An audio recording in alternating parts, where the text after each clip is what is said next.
Yeah, get it on. Got to get on a choice making on a mandate. Get it on in a very unique show. We're in Tucker Carlson's hotel room on the west side. Of course, I won't mention the name of the hotel. Or do you care? I'm leaving fairly soon. Oh, so yeah. I don't mind. It's actually a hotel. I've come to LA my whole adult life, and this is a new hotel. I really like this hotel. Well, I will say that I'll give you a clue. They named a salad after it, and we're not in Caesar's Palace. No, we're not. So there's only one other salad that's named after a hotel. It has a famous sister hotel of the same name on Park Avenue in New York City at about 50th Street that's still under construction. I'll leave it there. So thank you for inviting me in. It was sort of last minute. I did your show on Thursday after you're going to be in town for a day or so, and you graciously invite us in to I went to breakfast in Malibu at a friend's house among the fabulous people, and I was there for 5 hours, so I'm a little late. Excuse me. In Perfectly LA, the fine. meals just keep going. Yeah, I know. That's why we all have to take prescription drugs that were meant for diabetes. Yes. So speaking of that, that's something I wanted to get your head on, and I should tell everyone the documentary series Tucker Carlson Originals Season 3 premieres this month on Fox Nation, and we'll get into many of the subjects you cover because I'm assuming these are subjects that are all interesting to you. Thus, Profoundly interesting, your yeah. engagement is that much more involved. And so we'll circle back to a conversation we're having off the air, which is I'm profoundly flattered that you use my sort of hang your own shingle, do what you love to do in a place, in a space that you love to do it, and don't answer to the man approach to broadcasting. Well, it totally changed my life. And as I was, and then you mimicked it, and it's been easy and fruitful and much more easier transition than you probably could have assumed at the beginning. It was an amazing experience. It was 2017 or 18. I was on book tour. I wound up booked on your show, and I was completely confused to get the directions at some warehouse in the San Fernando Valley, and I show up, and you have this whole world built that you own and you control and fill with people you like. And then we did the show there, which I loved. I still remember the topics. But the takeaway for me, and I got in the car, and I said to my producer who's in the car, who's actually sitting about 10 feet away right now, I said, I'm doing this. This is what the future looks like. And at that point, I'm like pushing 50, and I'd been in the same business most of my life, and I keep ascending. Oh, I'm so successful. But I wasn't living the way that I wanted to live. And I thought, Adam Carolla has shown me, and I mean this with total sincerity, that you don't have to drive to the center of some horrible city and work in a, drywall-clad cube with drop ceilings with a bunch of people you don't know. Nothing against those people, but like you can have your own plate. Like, why wouldn't you do that? And I set about doing that. And I looking at your place is filled with one of your, I'm sure your listeners all know, you're a car guy. And so, the cars are worth more than the town that I grew up in. But leaving that aside, it's not that expensive. No. It's not crazy at all. It's like pretty easy to take control of your life, at least when you're in your 50s. I mean, I was older when I did it, but. Well, the thing that jumped to mind when you're talking about it off the air is you are a creator. You're here to create. I'm here to create. I think people sometimes think, well, you're a broadcaster, No. but you broadcast the ideas you create. Yes. And that's very important to you. And I know you think of yourself as more of a writer Of course. than an announcer or broadcaster. And it made me think, I have been in a lot of recording studios. Now, not broadcasting, but musical recording. And every single one I've ever been in has been in a freestanding, nondescript building. But the studio that they record in has Persian rugs and candles and sculptures, and they're all the same. A very sort of Stevie Nicks kind of gypsy kind of flavor, and none of it is there for the acoustics. It's there for the vibe. And so if you talk, it's never a sterile, carpet squares, drop ceiling with the cork and, bad track lighting. They do these things in a way. And then when you say to the person who runs the studio, of course they say, we're creating an environment. that people can create in, because that's what we're doing here. So using the same notion, why go to the same office building and sit in the same cubicle and try to create? Wouldn't you, just like the musician, wouldn't the ideas flow so much better in this environment? I mean, I have really strong and not that interesting, but heartfelt views on aesthetics and design and environment and vibe and smell and all this stuff. And, not everyone shares my views. Of course, most people probably don't. But I don't want to be around certain environments at all. They make mental clarity really difficult. I believe in quiet. I believe in natural materials. I can't stand drywall or any artificial building products. I like wood. I like wool. I do like Oriental rugs, actually, and I have them in my office, and I always have. I like, wooden furniture. I like older things. I like things that are familiar and warm and muted and calm. And I like people like that too. I like people who are not guarded. I cannot stand to be around people who check what they say before they say it, because it's a signifier of dishonesty and deception and calculation, and it makes me uncomfortable. I can't have anyone like that in my life when I'm trying to write or think clearly or figure out what something means. Not that I'm some deep intellectual. I'm certainly not. But I do try to achieve some level of clarity. All these facts are coming at you. What do they add up to? What does this mean? Why is it relevant? Is it actually meaningful or is it not? Those are the decisions that, in the course of my not super interesting little life, I'm faced with every day. And in order to answer them, I have to have honesty, clarity, and peace. And I just don't think there's any office building in the world filled with unhappy office workers that provides that environment at all. And it's not so easy to create, not so hard to create that environment, actually. Right. Well, it is interesting as you're talking about that, sort of people who are guarded and choosing their words. And I'm like you. The only time you'll see me almost get violent is if somebody said, and this used to happen all the time, like, I got an idea for a reality show, and I go, hit me. And they go, I can't really talk about it because, and I'm like, then don't bring it up, well, dude. Exactly. I hate you now. That's how I feel. And also the implication is I'm going to take your half-baked piece of shit idea and go running to some studio with it to put my name on it. Right. And it's true. I mean, there's a reason that creativity is sort of slowed to a trickle in the United States. And that's because the work environments that people spend their lives in are antithetical to creativity. You can't create something unless virtually everything is possible. You need to lift off the top of your head and sort of let things flow in and out. And if you work in an environment like, well, you can say this, you can't say that, how could you ever create anything? And so nobody does. It's not just comedy, by the way. Creativity is the key to all business. It's the key to all progress. It's the key to happiness. And it's the key to living a fully human life. And all of that is impossible in an environment run by an HR department. I don't care how well-meaning they are, how decent they are. If they're telling you can't say this, really? I'm an adult man. I'm 53. I think I can say whatever I want, actually, and I plan to. Not because I want to hurt anyone's feelings, but because I'm diminished as a human being if I can't express myself. And I mean that from the bottom of my heart. Agreed. And it's interesting. So when you were talking about sort of wood and wool and nature and yes, getting away from even just bad lighting is brutal. But no direct lighting in any building that I occupy. Lots of sheet metal and drywall and whatnot. Made me think about a study that came out just recently, and I've been saying this for a million years because I used to do Loveline with Dr. Drew, and really one of the great shows ever. Well, that's why I said it's true. So people, 25 years ago, literally 25 years ago, kids would call up and go, I'm 15, and my doctor wants to put me on Ritalin or some serotonin reuptake inhibitor. And I would say, how about you try classical music and a walk in nature? Yeah. And everyone looked at me like, what is this dumb shit who just walked off a construction site? No. And even Dr. Drew, who's turned the corner on this, would say, no, look, people have a chemical imbalance. They need blah, blah, blah, blah, blah, blah, blah. And I'd go, why don't you just try 2 weeks of walking in nature and listening to classical music and see if your head doesn't quiet down a little bit? And everyone looked at me like I was a heretic. Now, of course, that's what they recommend is as powerful as therapeutics or more so. But it made me worry for kids.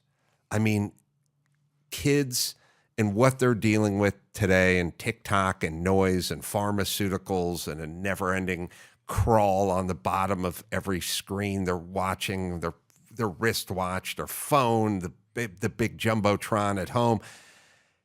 It's no wonder they're all going insane.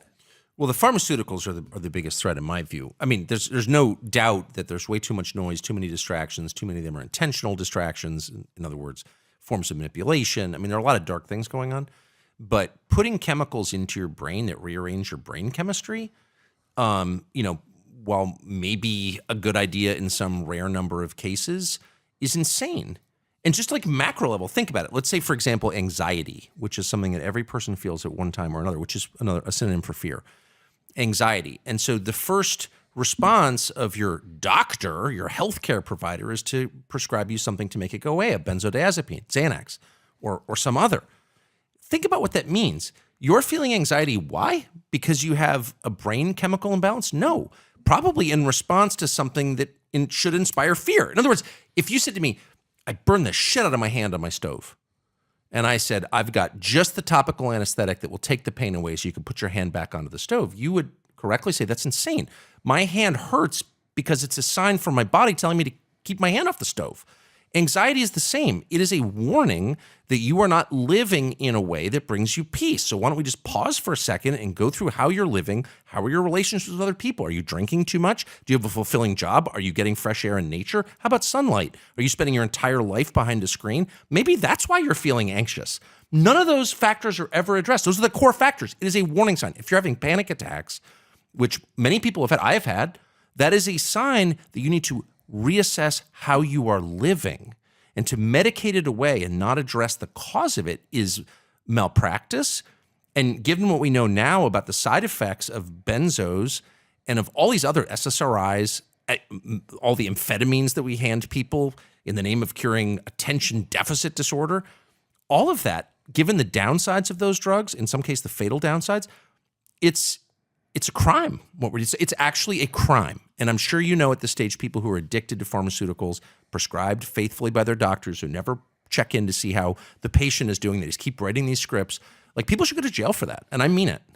Yeah, in a sort of related subject, and there's a few, I have so many points and so little time, but I feel that when politicians explain that we're living in a racist society and try to convince black people that white people don't want them in their society, and as Joe Biden said recently, a lot of people like to bring lynching back and that kind of stuff, I believe that is a crime as well. Of course I think you're destroying people. Of course. You're destroying whole swaths of this society and making a group feel like they're unwanted in this society and talking about white supremacy. Both groups unwanted. Yeah, both groups. Yeah.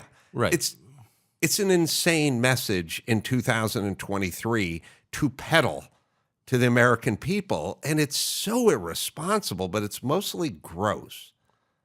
Well, I mean, the whole thing everything about it is shocking to me, including the fact that people put up with it. Yes. I mean, the endless attacks on the whites, and I'm not defending white, but plenty of, in fact, most people who know me are white, okay?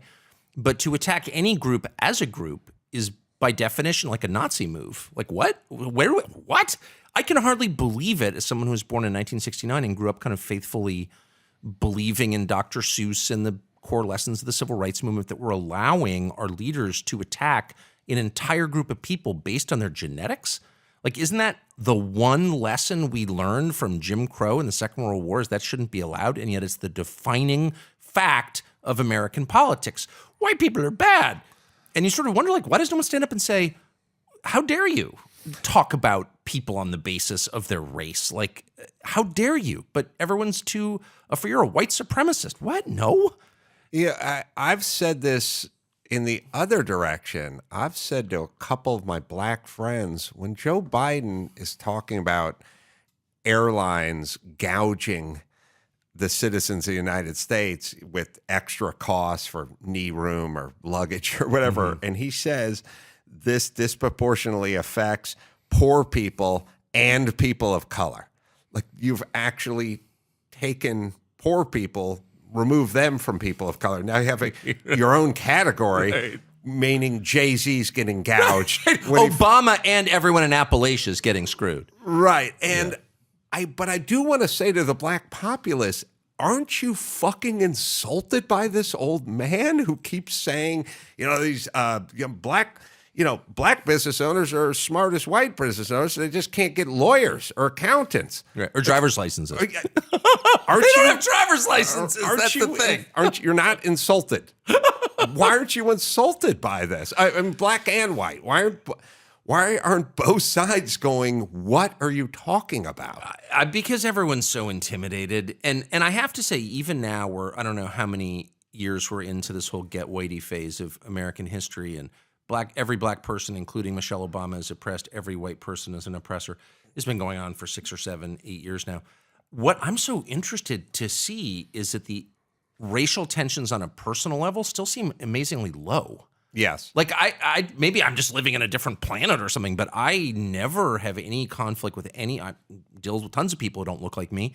No one has ever said, I hate you, white man, or Americans are actually sort of happy to get along with each other regardless of their skin color, even now, which tells you what a totally decent country it is. People are not that interested in race, despite the unremitting efforts of our leaders to make us all hate each other on the basis of it. Yes. That's my experience. Maybe you're living it differently. I completely agree. The other part of it is it is a lot like the environmental movement, which is you have the same crowd who's talking about systemic racism and it's baked into the fabric of our society and so on and so forth. The same people are talking about the planet is ending in 8 years and the carbon emissions and we won't be able to eat beef, and they lay it all out. Then they fly privately and buy a home seaside in Malibu. I was there this morning. You were there this morning. So I've told other people this, but I will repeat it. I live there as well. And PCH goes right down the middle there, or right at the water's edge. A 2,000 square foot home on the ocean side of PCH, meaning where the tide will literally come up and touch the pilasters that are holding on your deck. That house is $13 million for 2,000 square feet. If you would like to cross the road and go 30 feet on the other side of the road, up the hill, I can get you 2,000 square feet for 2.9. So if we're going to be engulfed by the ocean and the people who live on the ocean are the loudest people about this subject, then why are they paying an extra $10 million to live closer to the thing that's going to annihilate them? Because it's just a cult. I mean, and at the core of any cult is hypocrisy, and the people who are enforcing the rules don't believe in them. It's a ritual they go through in order to expiate their guilty consciences. Maybe the same people that are telling us how racist society is, the same people wouldn't want to live in a 90% white seaside town. Yes. Or conversely move down to Baltimore. I was about to say, all the systemic racism people need to move to the hood, like immediately, and take the subway to work. Yes. 100%. It should be the law. Systemic racism. Okay, let's take a look at the most recent census numbers and find out who lives in your neighborhood. Oh, it's 80% white in a country that's only 60% white? I think by definition, you're a Klansman and you should be required to move to Gary, Indiana and enjoy it. And one word of complaint out of your mouth means the Justice Department is going to throw you in leg irons for racism. And by the way, Malibu is not 80% white. It's probably 91%. I was throwing in housekeepers, but in that range. If the help counts, that will tilt it in your direction. The other thing I was thinking about when I was thinking about talking to you, because I'm always interested in exchange of ideas with you, but I was lamenting this back to sort of kids' health, mental health, which is, I was talking to Dr. Drew earlier today, and he's saying all young people are miserable, ostensibly. And what's going on? I said, well, here's what's going on. If you lived in this country for the last 250 years, you were in statue building mode. This country built statues. And if you looked at it like a chart or a graph or something, it'd be 250 years of nonstop erecting statues. Right. Civil rights leaders, generals, you know, whatever, in front of our heroes, in front of high schools and in sporting, you know, Babe Ruth, you know, in front of Yankee Stadium or whatever, libraries. But if you looked at the very last 3 years, there's a sliver of red when all we did was tear down statues. Of course. How could you be happy if you lived in this red sliver of our country's history where we were in tear it down mode versus build it up mode? Well, and you're absolutely right. The statues are a metaphor for a larger trend where every institution, every organization, every myth, all being destroyed. We're in a purely destructive frenzy. This is the sort of late night mode of teenage drunkenness where you just start breaking windows for the sake of breaking them. Yeah, I always thought about that when people bust up bathrooms. They totally do. I'm like, why destroy a toilet? What's in it for you? Well, but that's just no. late night drunken. This is why, like, I've become interested in theology, because there's no answer that you can arrive at rationally, and there's also no evolutionary biological impulse to do that. In other words, destroying things for the sake of destroying them doesn't help the species perpetuate. Right. So there's no actual kind of answer in science for this.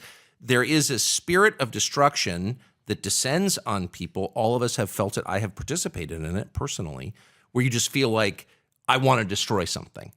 And if an entire society is seized by that, well, it will destroy itself. And that's what we're seeing now. It's not political. There's no political, even the Democratic Party doesn't benefit from castrating its own voters. Okay, that's like not a long-term plan. You know, okay, everyone who votes for us go trans. So how's the next generation? Well, there's not going to be a next generation. So this is not like some long-term plan. This is purely a destructive impulse. I think it's a spirit of destruction. And again, I have felt that in myself before when I used to drink, especially late night. Let's break something. Really, why? Who knows why? Didn't know then. I don't know why now. But I recognize it immediately, and I really think it's a binary. Either you're on the side that's building things, that's healing things, bringing people closer together, physically constructing things. State of California can't construct new homes. That's like a metaphor. That's not saving the earth, actually. Look how dirty it is around us here in Los Angeles. They're not protecting the earth. They're effectively hurting the people who already live here. It's another form of destruction when you force people to live like rats in this cramped quarters, for example, here. So there are people who destroy things and make things worse. There are people who build things and make things better. I really want to be on the latter team, and I think that is a way better and more descriptive way to divide the battle we're seeing, the destroyers versus the creators. All right, we'll take a quick break. Back with more of Tucker from his hotel room right after this.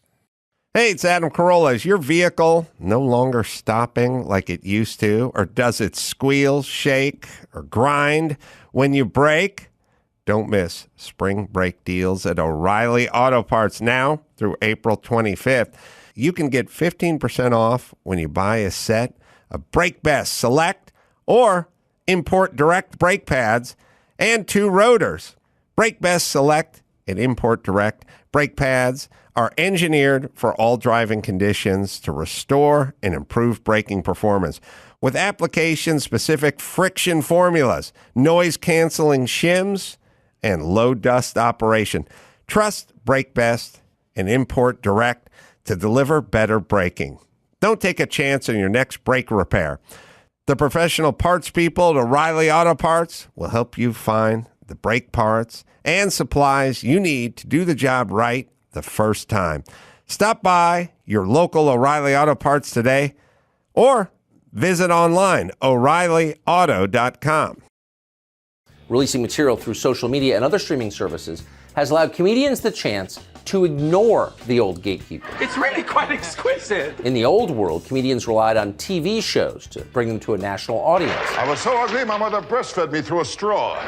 Talk show routines were essential if you wanted to become famous in comedy. I told my kid, I said, someday you'll have children of your own. He said, so will you. But late night shows and network specials don't matter as much anymore. Comedians can release their material directly to a global audience, and they can do it online. You've got this weird situation where The industry is being run by a lot of people who don't seem to understand comedy. That's a real problem. Nobody can speak their mind and have a sitcom, and now you have 1,000 podcasts where 1,000 people are speaking their mind. So it kind of blew up in their face. I know it would bother me if I had handcuffs on and another comedian came by and was allowed to say and do whatever he wanted. But those people want the handcuffs. They like it. That's the world they live in. They're legacy media guys. They really don't even understand this world. And you know who's responsible? The lawyers. They always blame the talent and the on-air people.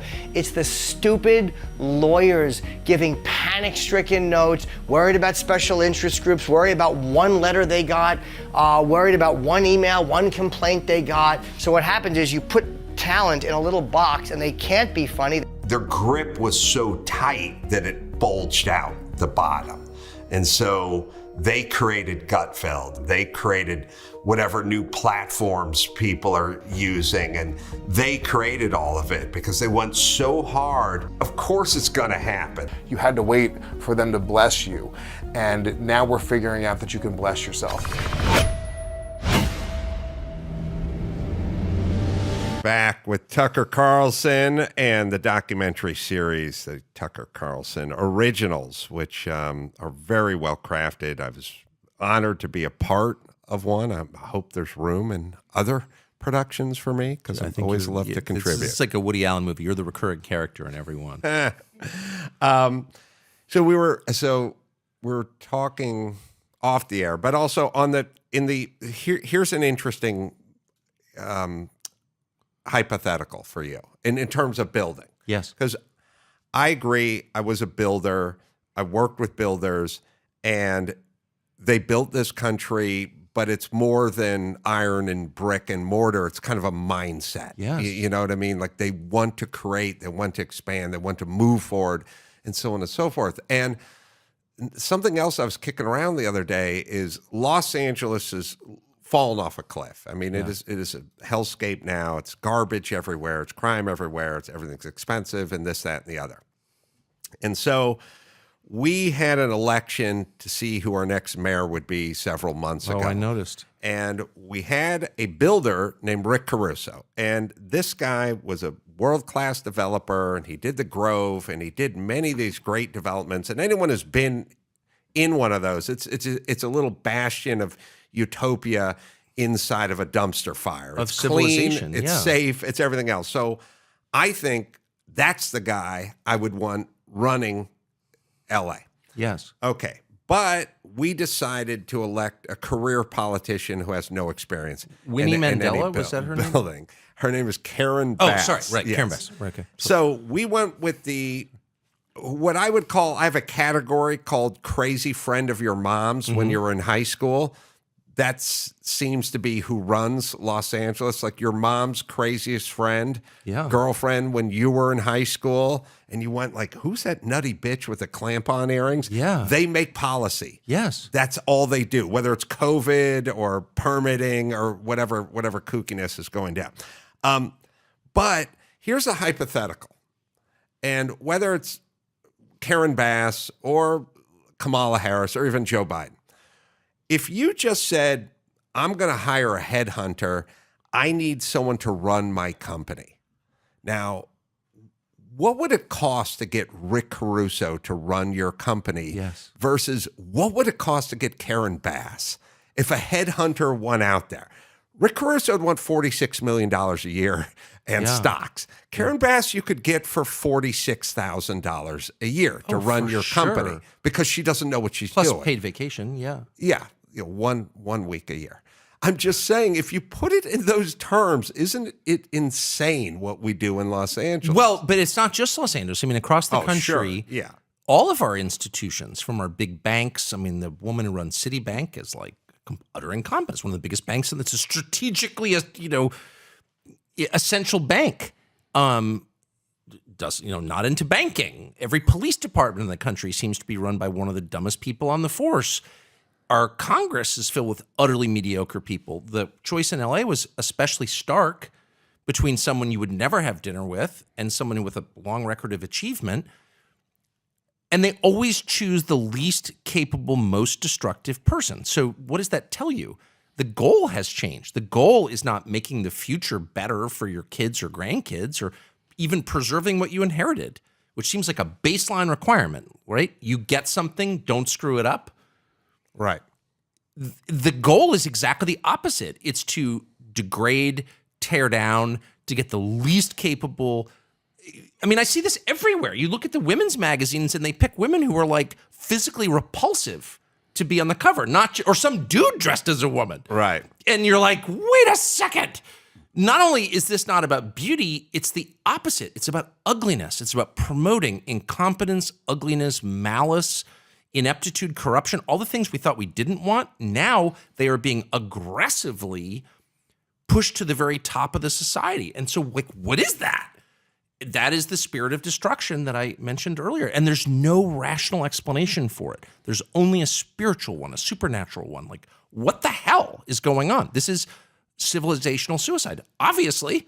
Yeah, you know, another thing I was thinking about was making me laugh, because I know you and I are on the exact same page with what we'll just call affirmative action, the minority hires. Because my thing is look, if you want to hire minorities to work at the airport, I don't give a shit. But when it comes to vice president or running cities or mayor, I need competence. Just whoever the most competent person agree. is. And there's a million different things. One is like Vivek Ramaswamy, yes. I believe. All right, he's got a crazy name and he's Indian and he's 20 years younger than I am. And when he talks, I go, I like that guy. That's how I feel. Because I only care about his ideas. I have no idea what his culture is. It's not anything that compares to mine growing up in North Hollywood. I just want to hear his ideas. That's how I feel. The notion that we're focusing on his race is the racist part of this equation, not the person who's agreeing with just his ideas. But I think we're framing it wrong, and I couldn't agree with you more. I've got nothing in common on the surface with Vivek Ramaswamy, different religion, race, background, from different states. You know, it's like he's from a different business. I don't care. I just think he's super smart and he takes these problems seriously. I would vote for him in a second. I couldn't agree with you more. But what I think that we are under the impression that what we're seeing is affirmative action, which we were told 50 years ago when it started was a way to enfranchise people who'd been historically disadvantaged.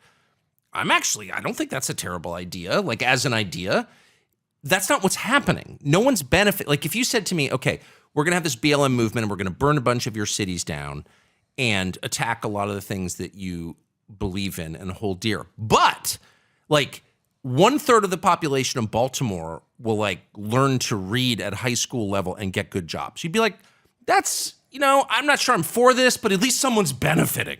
No black people benefited from BLM. We only got the burned cities. Like, 4 black people benefited. They stole the money and bought a bunch of houses on the west side of LA. That's the total pool of beneficiaries. So there's actually no upside to any of this. And that's why I'm saying it's not rational. It's something deeper is going on. And again, don't take any spiritual advice from me because I don't know. But I'm just saying the terms that we've used during the course of our lifetimes to describe what happens in politics no longer apply. It's bigger than that because it's irrational. Yeah, and one of the things I was having a laugh about is on Thursday last week, and it was the Trump indictment day, so it was good for Mark Ridley-Thomas, who is black. He's the first black man ever elected to the LA County Board, right? So he was like the first, right? So he got indicted because he was laundering some money, and so I was like listening to the story on the radio. So Mark Ridley-Thomas, first black man, LA City Board, is laundering money through Marilyn Flynn, who's the former dean of USC School of Social Work, first woman, first social worker, first. So I was like, okay, you have the first woman at USC, and they have the first black man, and they're fucking their constituency. Of course. What is this notion of, well, if we could only get a woman in this position, when we start putting women, when we start putting people of color and black men in it, then what? They're not going to act like politicians and people. But also, who benefits? I haven't been to the Inland Empire recently, which I think is heavily black now. Didn't used to be, but it is because I think a lot of black people who lived in LA have been moved east. That's what I've read. And I haven't been there recently, but I would be shocked if there are like a lot of black people in the state of California who are actually benefiting from any of this crap. Nothing. Like none. Right. In fact, there seems to be even more suffering, I have noticed, in black neighborhoods. So on what grounds can we justify this? Only on the grounds that it's good for the new generation of Al Sharptons who's continuing the same shtick in an effort to do the same thing, which is commit corrupt acts. That's I mean, why doesn't anyone say this? Like, since when does Karen Bass speak for black people? I don't. I don't think she does. Works. I don't think she does either. I mean, what?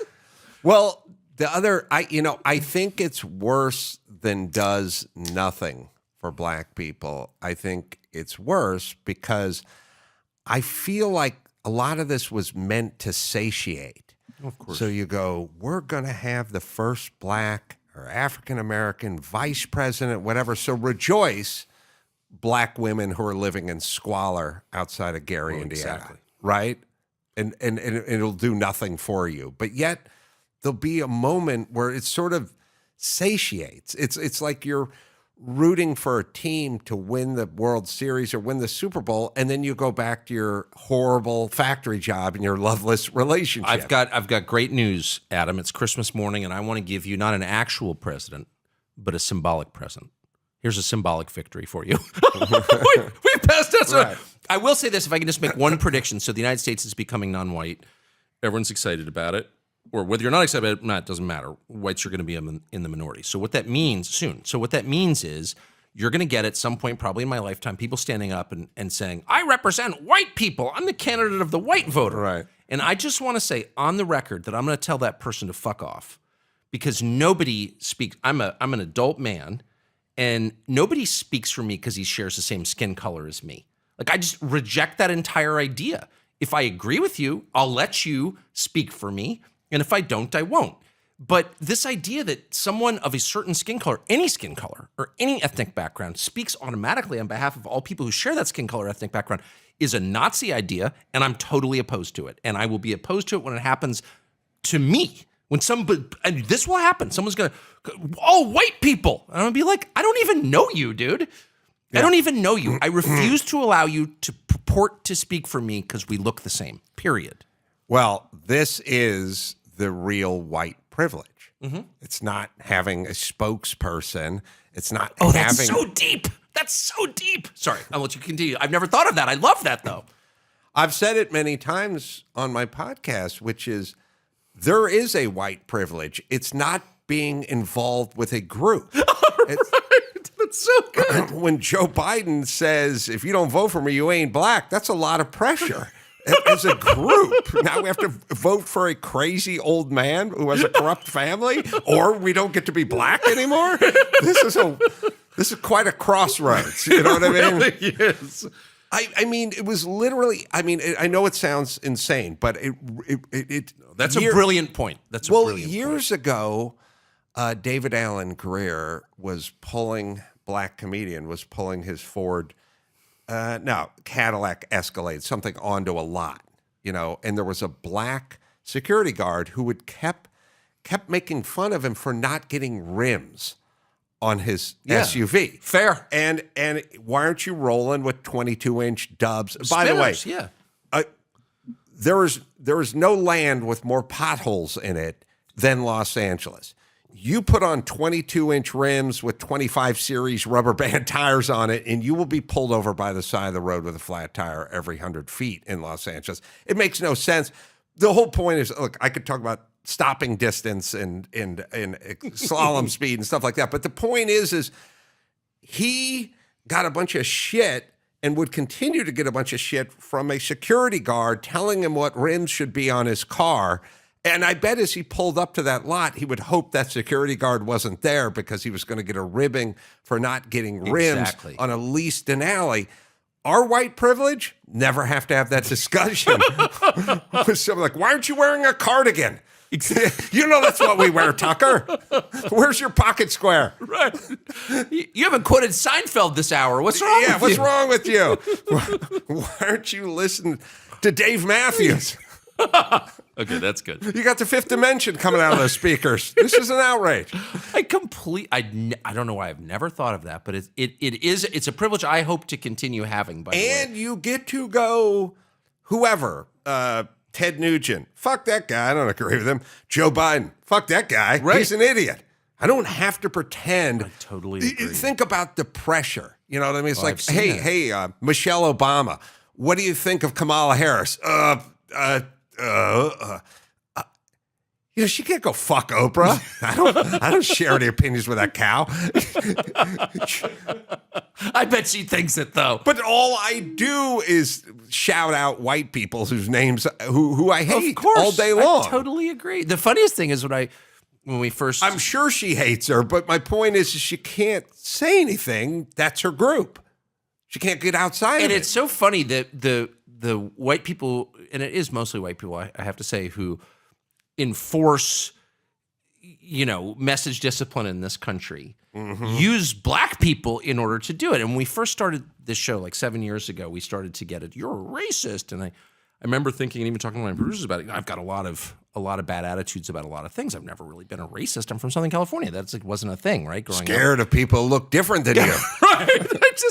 I do have bad attitudes, but they're not really around race. So I was like, why are they? And then I wanted to say, but I really thought about it because I don't actually want to be a racist. I don't like racism, and much less a white supremacist, whatever that is. So I did think about it at some length, and I thought, actually, there are not really many black people I'm mad at. The people I'm mad at, if I have a sight picture of the people I'm mad at, it's 45-year-old private equity wives who yell at me in restaurants. It's like a very, it's like middle-aged female white lawyers. They really hate me. I don't know what that is. Maybe it's a function of the legal education or something, but they really don't like me.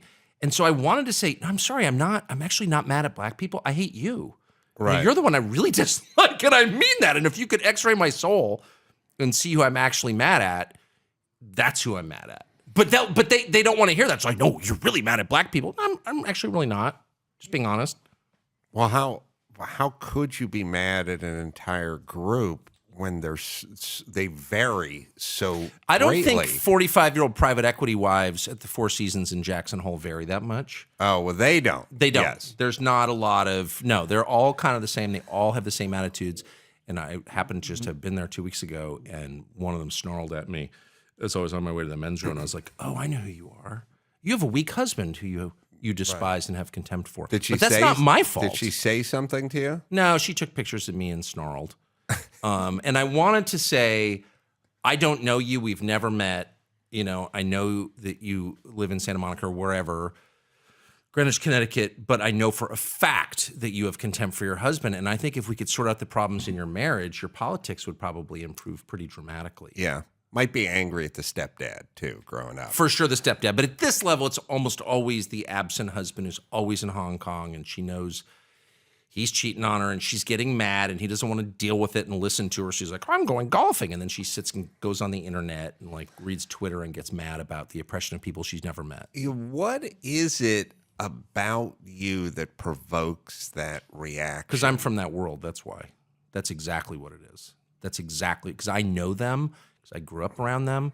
It's a very specific group of people who I've spent my entire life with, and I'm on to them. I know exactly who they are. I know exactly what motivates them.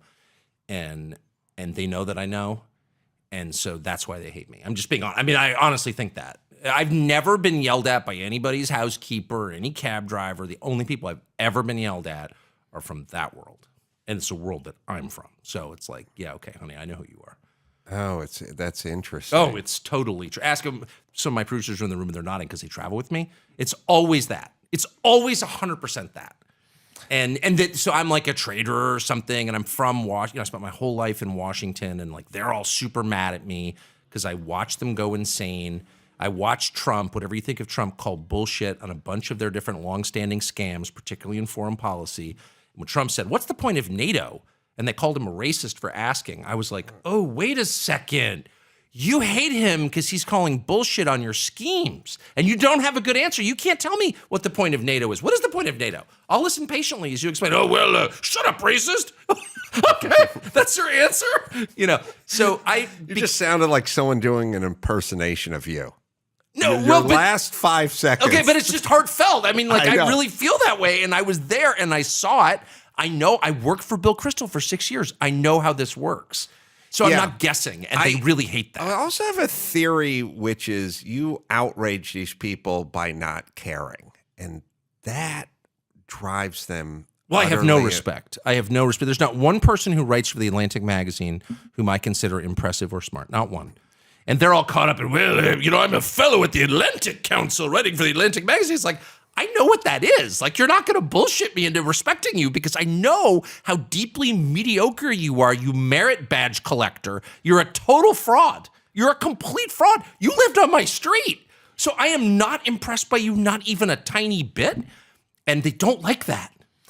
Yeah, they also think that you're supposed to cower in fear when they wag their finger at you, and especially the things like the race card. For you're a them, racist. that always works for them, Yeah, and that no. can shut every detractor up. If And- I were a racist, it would work on me, but I'm actually not. And so I'm not guilty about it at all. yes, And, if they ever attack me on things that I do have some bad attitudes about things. Mostly I admit them. But if they ever attacked me on something I was guilty of, they would shut me up. right. If I was like cheating on my taxes and they're like, you cheat on your taxes, I'd be like, oh, I don't cheat on my taxes. But calling me a racist, like, I'm actually not a racist, and I'm not, my views are, I'm not embarrassed of my views at all. I don't think I should be. I'm not. I'm happy to tell you my views on race. I don't think they're embarrassing. I think they're right. And they're certainly not rooted in hate. They're rooted in a fundamental belief in the moral equality of people. And I say that all the time. They don't care because they think they can shut me up by calling me a racist or a white supremacist or a Nazi.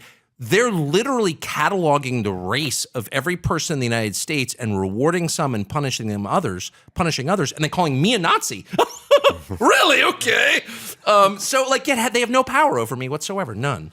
No, I agree, but it's interesting that you are a caricature, a sort of cartoon caricature to the other side, which I realize is part of not being able to articulate constructively opinions and views and debate, which is to say, I disagree with the Obamas, but I don't ever say they're bad people. I just would disagree with their policies, and I would feel the same about, I don't know, John Kerry or even Bernie Sanders or something. I would never say he's the devil or he's Hitlerian or he's a racist or misogynist or anything. I just go, here's a guy with bad ideas that I disagree with. But you do not get that same respect. No one says, I just disagree with Tucker Carlson over policies. They call you every name in the book, and they'll do that with anybody they disagree with, which says to me maybe they're out of arguments. Well, they're certainly out of arguments. And in fact, to the extent they have arguments, they won't, unfurl them. They're always welcome on my show. Anyone who disagrees with me, who's in a position of decision-making authority, is always welcome on the show. And I mean that. I have no problem sitting down for an hour with any of these people. We always invite them. They're all Chuck Schumer. We've invited him how many times? Dozens of times. Shut up, racist. Okay, got it. They don't want to debate. Their arguments don't have popular support. They try to assassinate my character. I don't hear most of it because I never Google myself. I've never read my own Wikipedia. I don't go to places where they congregate in general. I'm not welcome there. And that's fine with me. I'm also middle-aged, I'm out. I don't care what they think. And I really mean that from the bottom of my heart. I hope it's evident. And I feel like they don't have a leash on me. And I do think at some point they'll probably figure out a way to get me. And if I ever get caught with, a quarter pound of heroin in my truck or kiddie porn on my computer, you'll know that they've gotten me. If they accuse me of some crime, I'm just telling you now, it's not real, but whatever. But until then, I just don't care because I don't think the people who call you a Nazi when you're arguing against the Nazi position, as I always have and always will, I don't think they're arguing in good faith. I don't think it means anything. It's dogs barking. It's just not relevant to me at all. All right, we'll take one more break. Be back with a little more Tucker Carlson from his hotel room right after this. Let me tell you about the Jordan Harbinger Show, a different kind of sponsor for this podcast. It is the Jordan Harbinger Show. If you like fascinating podcasts and interesting people, then you should definitely check it out. There's an episode for everyone. No matter what you're into, Jordan talks to Scott Adams about persuasion in a world where facts don't matter, or you go inside the dark world of wildlife trafficking. You'll always find something useful to apply to your own life, like routine changes to boost productivity or slight mindset tweaks to change how you see the world. We enjoy the show. We've had Jordan on a few times, been on this show. He's been on me and Drew's show a few times. We know you're going to as well. So it's the Jordan Harbinger Show. That's Harb as in boy, IN as in Nancy, GER. And you find it on Apple Podcasts and wherever you listen to finer podcasts. It's the Jordan Harbinger Show. Tucker Carlson speaking truth from the 11th floor of his beautiful hotel room. Palatial is the word I'm Yes. searching for. Now, here's another thing I was thinking about. So, sorry to keep referencing him, but I had a long conversation with Dr. Drew today, and he said pot is really fucking kids up, young people up. Like, pot is really bad, and it's powerful, and it has having effects. And I'll leave the details out, but he told me a few stories that were affecting his life. And I said, Drew, we have been turning pot into some like movement over the last several years. It's a drug.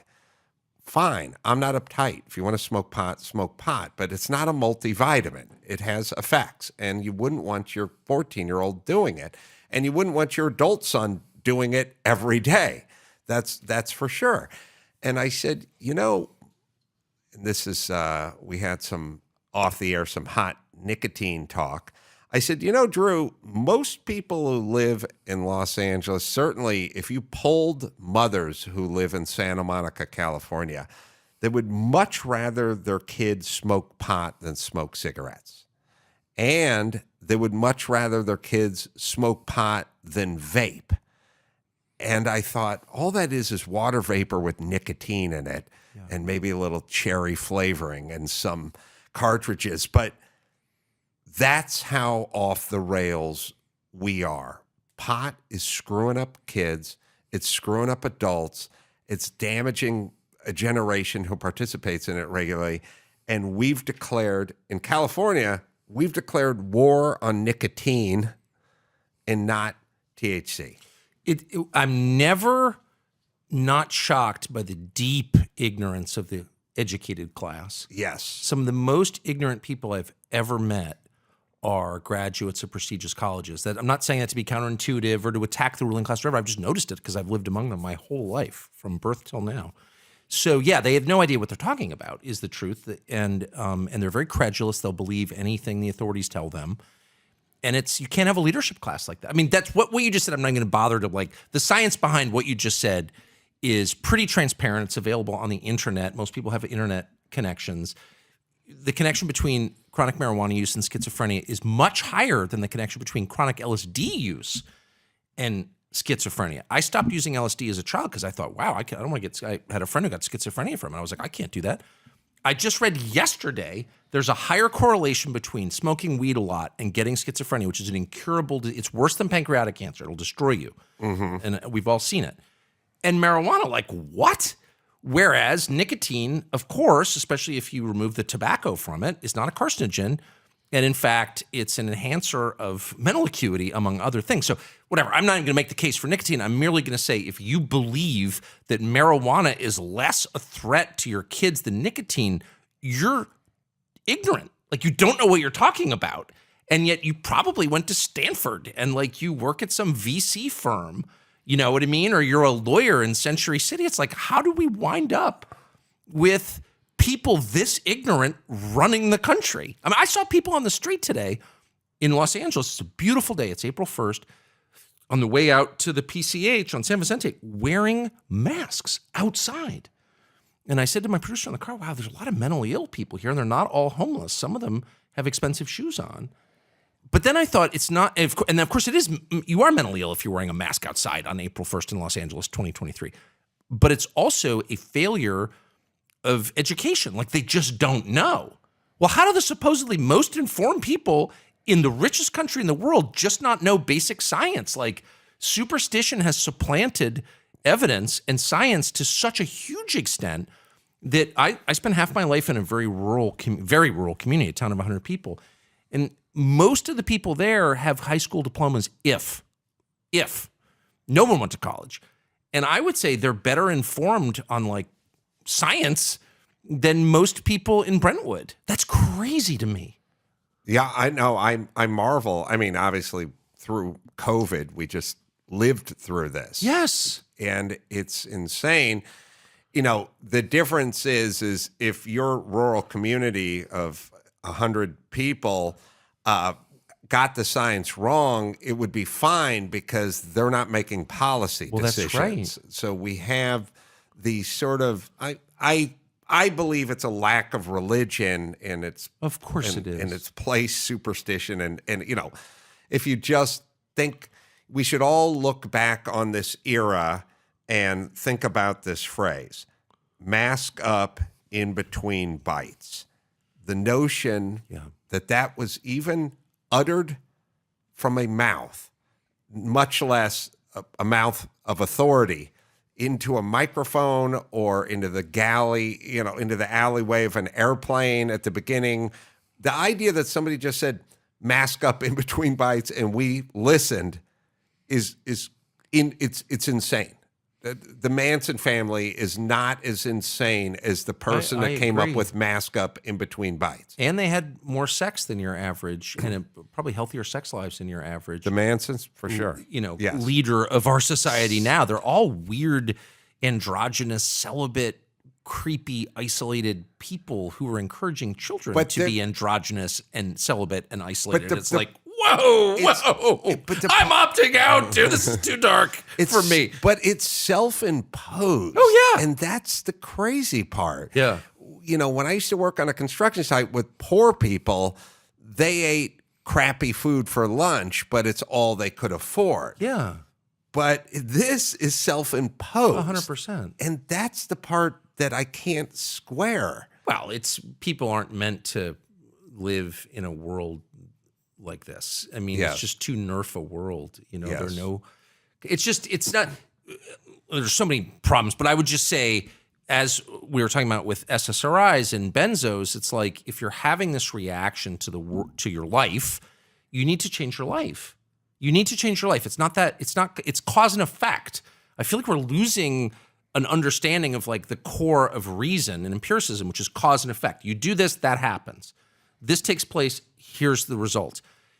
If you are going crazy, you should assess not your brain chemistry, some crackpot science. It is crackpot science, by the way. It's bullshit. They don't know that. It's all made up and encouraged by the pharma companies. It's not a problem with your brain chemistry, most likely. I mean, unless you've had a stroke or some neurological problem. But no, it's you're living an unfulfilling, lonely life with no meaning. So why don't we attack that?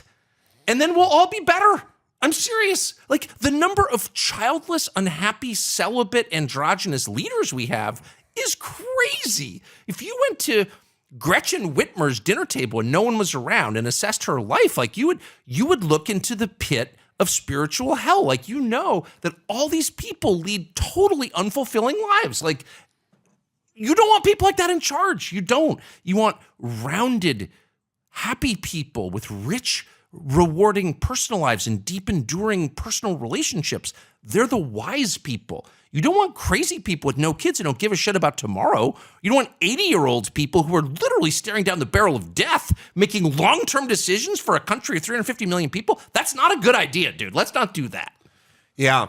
I'd be remiss if I didn't bring up Jacob Chansley. Chansley. Yeah. I miswrote that down. And so the QAnon shaman, Chewbacca man, I think maybe they called him back in the day, who became the face of the insurrection.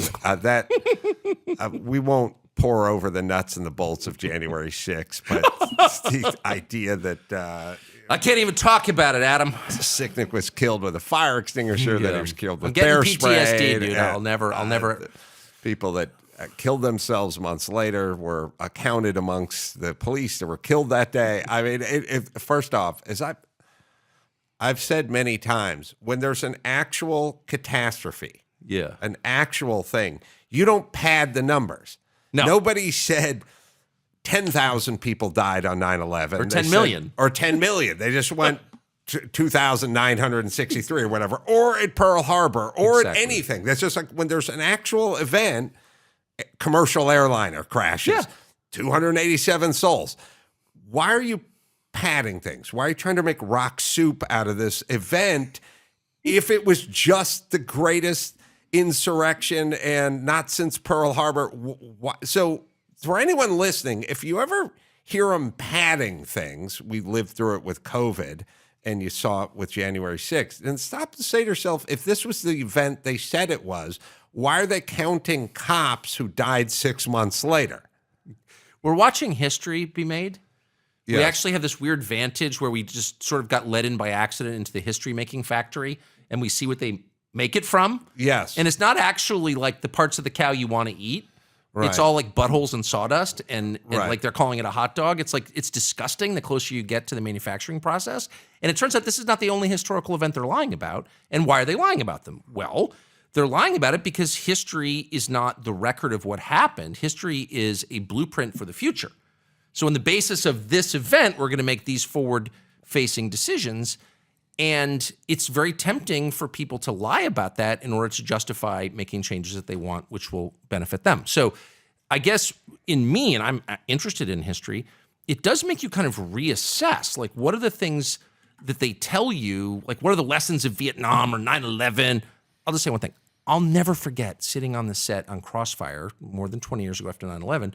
And I said something like, and I was upset about 9/11, went over to the Middle East to cover the aftermath, all that stuff. I had very conventional views on 9/11. I don't think the government did it. I'm not saying that.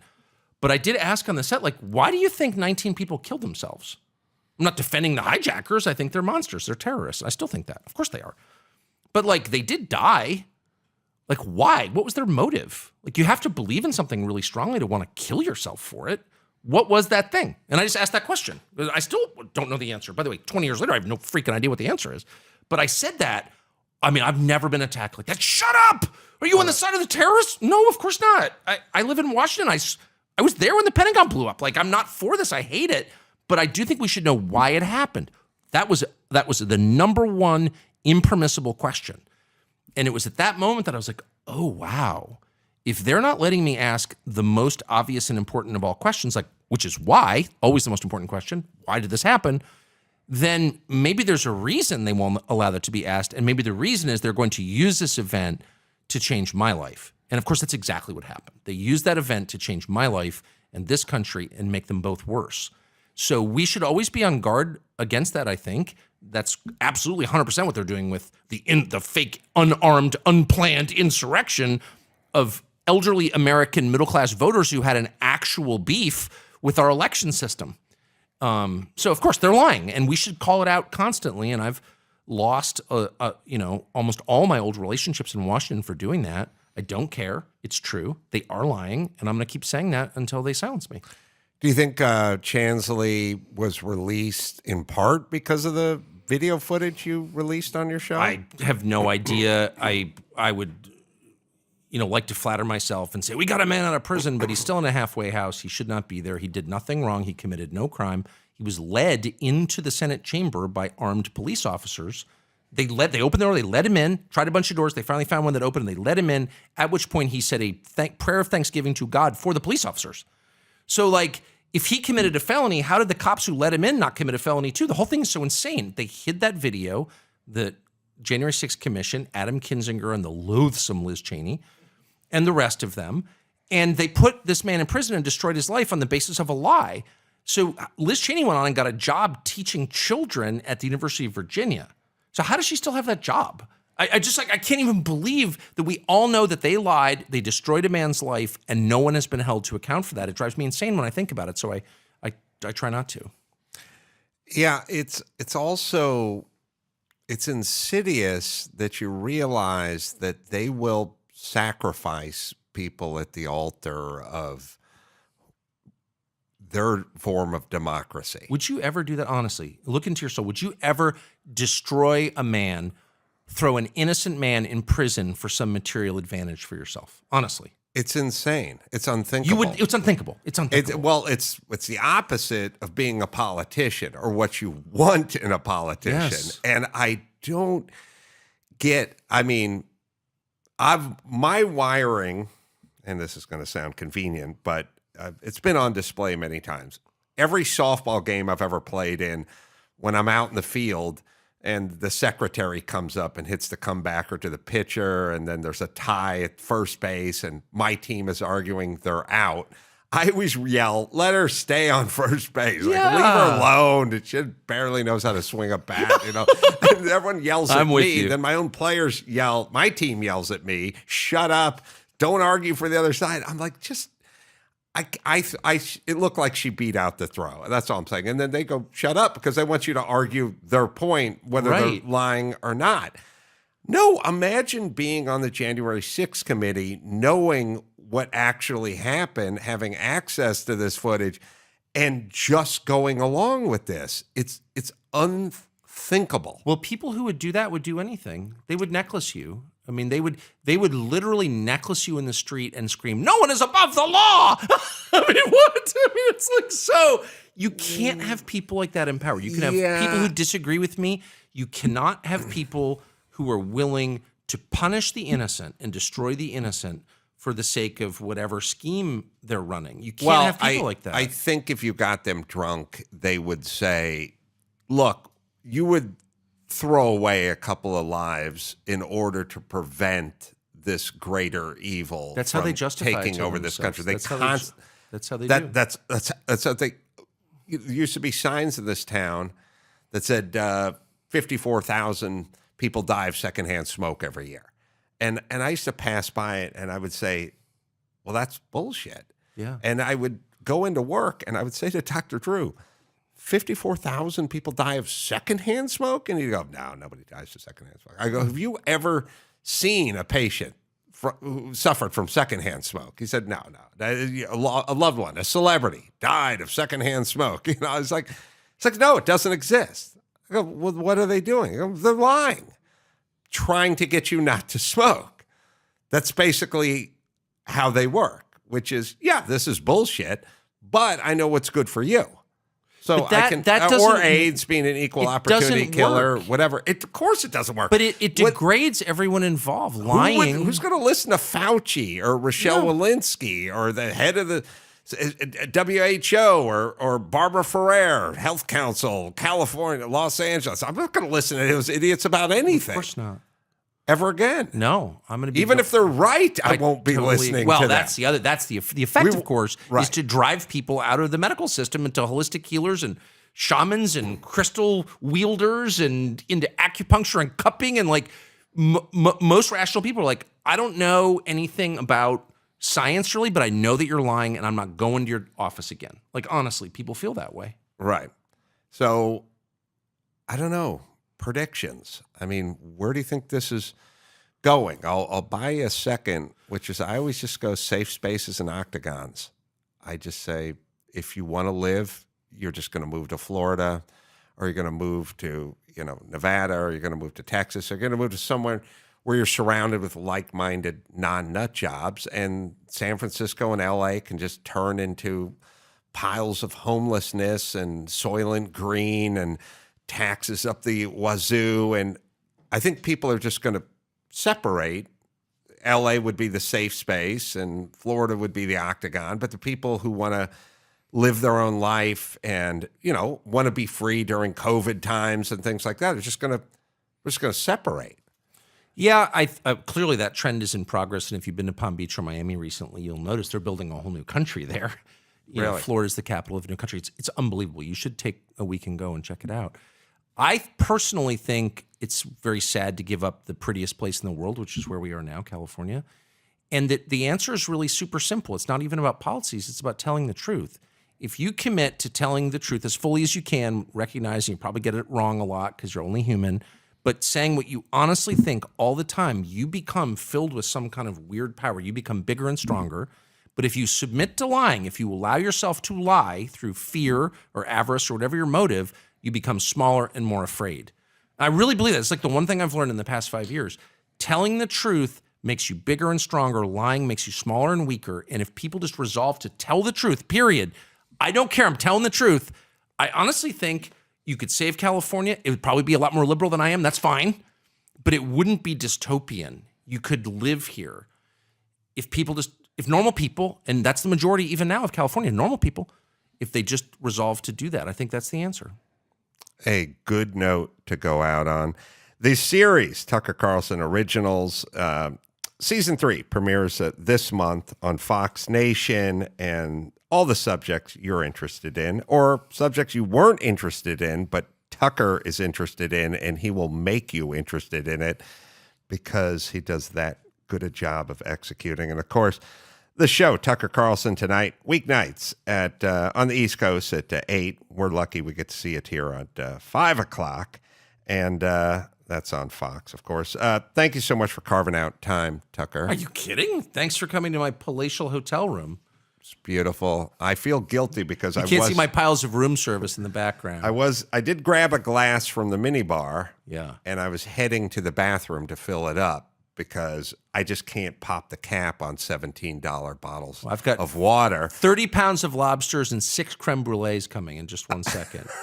All right, well, maybe I will hit the minibar in that case.